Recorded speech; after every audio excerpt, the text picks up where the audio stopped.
secara online, yakni kurban disalurkan di luar domisili pengkurban. Misalnya daging kurban disalurkan ke daerah mu'alaf, pedalaman, dan minoritas, yakni si pengkurban tidak mendapatkan sunah-sunah berkurban. Namun daerah-daerah minoritas jarang, bahkan bisa jadi belum pernah merasakan ibadah atau daging kurban. Bagaimana dengan hal tersebut, Ustaz? Bismillahirrahmanirrahim. Alhamdulillahirrahmanirrahim. Assalatu wassalamu ala ashrafil anbiya wa ala alihi wa ashabihi ajma'in. La haula wala quwwata illa billahil aliyyil azim. Mengenai kesunahan berkorban, sudah muttafaq bahwa Rasulullah SAW memberikan motivasi dalam berkorban ini, dan ada janji-janji yang luar biasa. Rasulullah mengatakan, ma'amila adamiyun min amalin yamanakhi ahabba ilallah min ihraqid dam. Tidak seorang anak Adam itu beramal sesuatu amalan pada hari penyembelihan dengan amalan yang lebih Allah cintai daripada menumpahkan darah. Ya, berarti adalah menyembelih korban. Nah, muncul bagaimana jika korban itu, kalau zaman dulu sih berkorban kan ya konvensional, disembelih di tempat itu dan kemudian dibagikan, ya begitu saja. Belum ada kepikiran untuk dibawa ke tempat yang jauh, belum model untuk ditransfer dan sebagainya. Nah, pada saat ini dengan kita banyak mendapatkan berita bahwa daerah tertentu minus sifatnya, mereka sangat kekurangan, mungkin nggak pernah makan daging dan sebagainya, maka disitulah kemudian muncul satu empati, keinginan kita untuk secara sosial untuk membantu mereka melalui penyaluran daging kurban. Ya. Perlu diketahui bahwa ibadah kurban ini adalah suatu ibadah. Ibadah itu prinsipnya pertama adalah ikhlas, yang kedua adalah mutaba'ah, ya, atau ittiba', yaitu mengikuti Rasulullah SAW, mengikuti tuntunannya. Dinilai sempurna jika memang syarat, rukun, dan kesunahannya itu terpenuhi. Syarat, rukun, dan juga kesunahan-kesunahan di situ dipenuhi semuanya. Itulah ibadah dalam kondisi sempurna. Tetapi bagaimana kalau itu ditransfer? Nah, ini yang jadi masalah. Ini juga masalah yang cukup klasik. Bagaimana jika itu kemudian dipindahkan ke daerah lain, pemanfaatan dagingnya ke daerah lain. Pertama yang perlu diketahui bahwa hukum mengenai memindah ke tempat yang lain itu bukanlah sesuatu yang telah dicakup secara tekstual definitif dalam Al-Quran maupun As-Sunnah. Dengan demikian wajar kalau kemudian para ulama berbeda pandangan dalam hal ini. Sesuatu yang sifatnya tidak ada dasar tekstualnya, ataupun kalau ada tapi tidak definitif mengenai masalah itu, maka potensial itu untuk menimbulkan perbedaan pandangan. Ini yang populer adalah perbedaan mengenai mengirim daging, bukan mengirim hewan. Itu yang ada.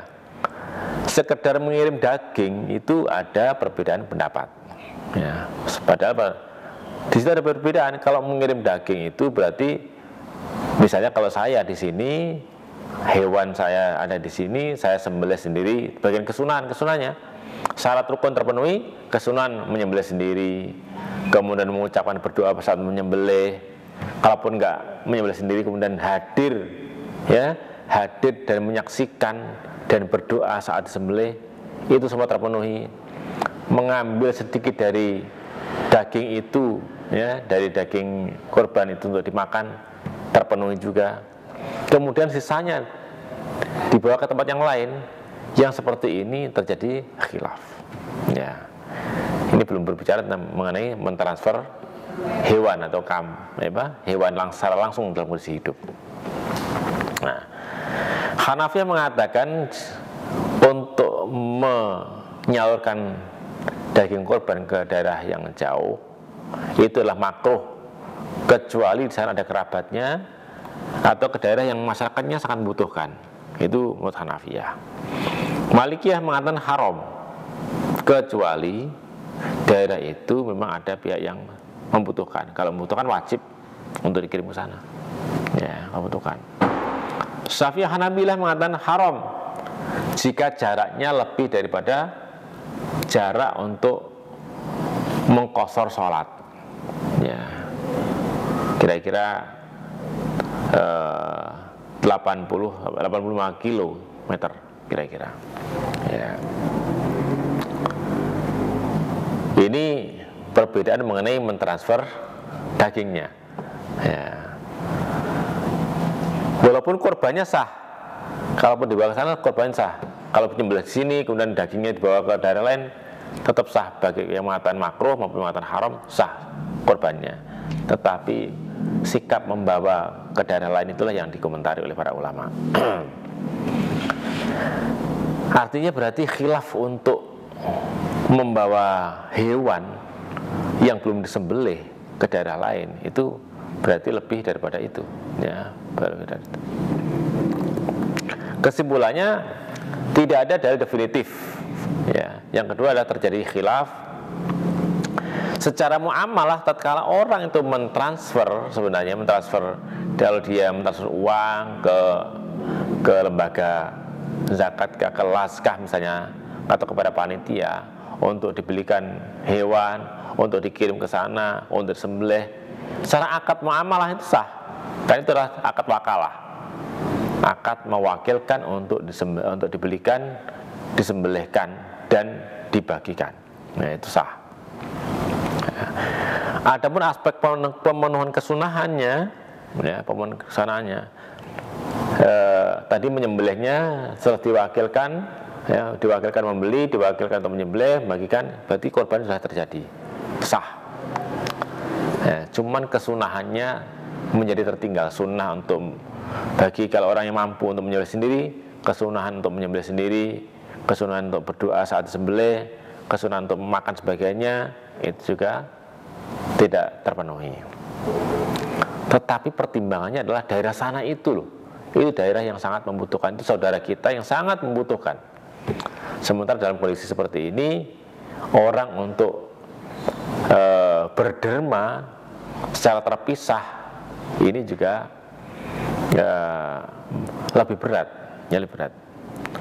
Maka bagaimana kalau itu disatukan? Apalagi daerah itu daerah yang nggak butuhkan. Misalnya kalau di Dubai, masyarakat di Saudi, ya, orang-orang yang sudah kaya-kaya semua, misalnya daerah orang kaya atau zona elit, mereka nggak butuhkan itu. Ada daerah lain yang sangat butuhkan.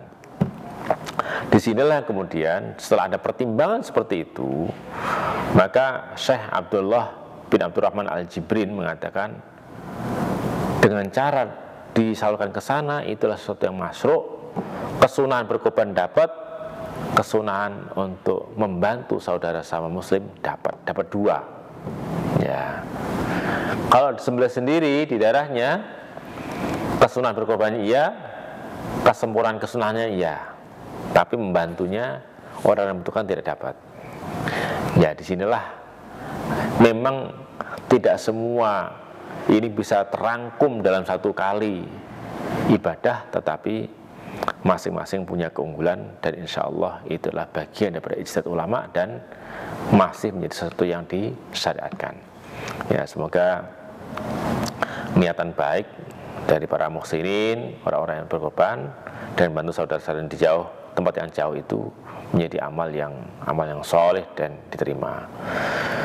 Bahkan mungkin pertimbangan lain, ya, di daerah-daerah yang cukup makmur, hampir tidak mungkin mereka itu menyembelih sendiri dan kemudian untuk dimakan. Mereka sudah tidak membutuhkan itu.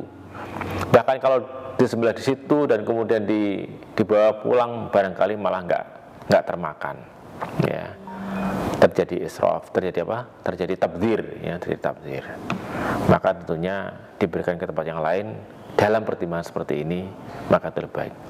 Semoga Allah menerima semuanya dan memberikan jalan terbaik buat orang-orang yang telah peduli kepada sesama. Demikian, assalamualaikum warahmatullahi wabarakatuh.